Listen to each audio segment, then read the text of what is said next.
Bonjour à tous et à toutes, je suis ravie de vous retrouver. Je suis Ameline Di Giulio, je suis consultante ayurvédique et coach de vie professionnelle et j'accompagne les femmes en quête d'épanouissement dans tous les domaines de leur vie.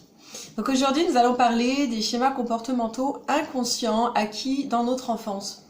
Donc Eric Berne, dans ses travaux sur l'analyse transactionnelle, a mis en évidence que nous sommes composés de trois personnages qui se manifestent en fonction des différentes situations.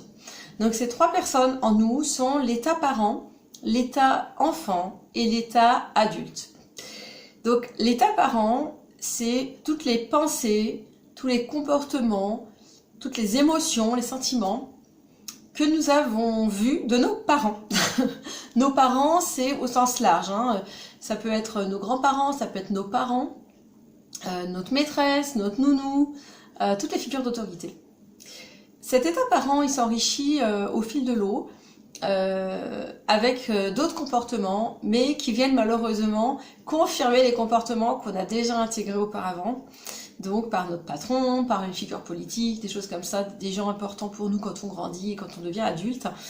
Mais évidemment, comme je viens de vous le dire, le malheur pour nous, c'est que ça ne vient pas enrichir cette base de données avec des nouveaux comportements que l'on pourrait donc utiliser, mais ça vient renforcer les comportements que nous avons déjà acquis dans l'enfance.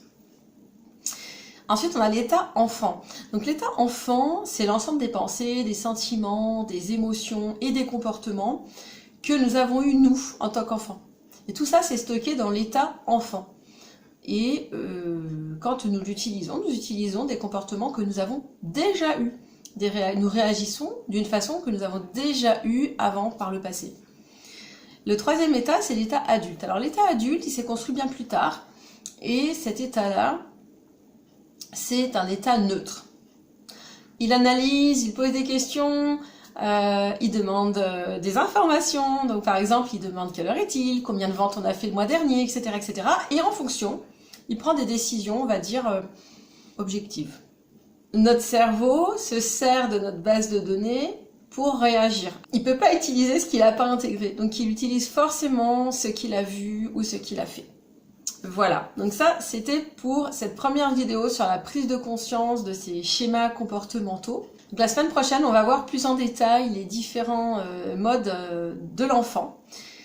Et les semaines suivantes, on verra les états parents, l'état adulte, et comment se défaire en fait de ces comportements-là, comment faire pour pouvoir intégrer de nouveaux comportements dans notre base de données, comment avoir le recul nécessaire en disant, tiens, est-ce que ce comportement-là, il est adapté aujourd'hui ?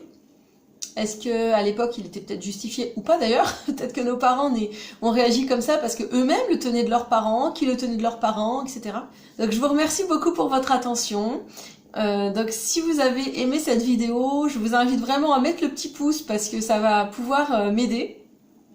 Vous savez bien que YouTube, pour référencer ces vidéos, se base sur les commentaires et sur les petits pouces bleus, et le nombre de vues aussi. Donc n'hésitez pas donc à transférer cette vidéo, à mettre le petit pouce bleu, à vous abonner à ma chaîne aussi, et à mettre des commentaires.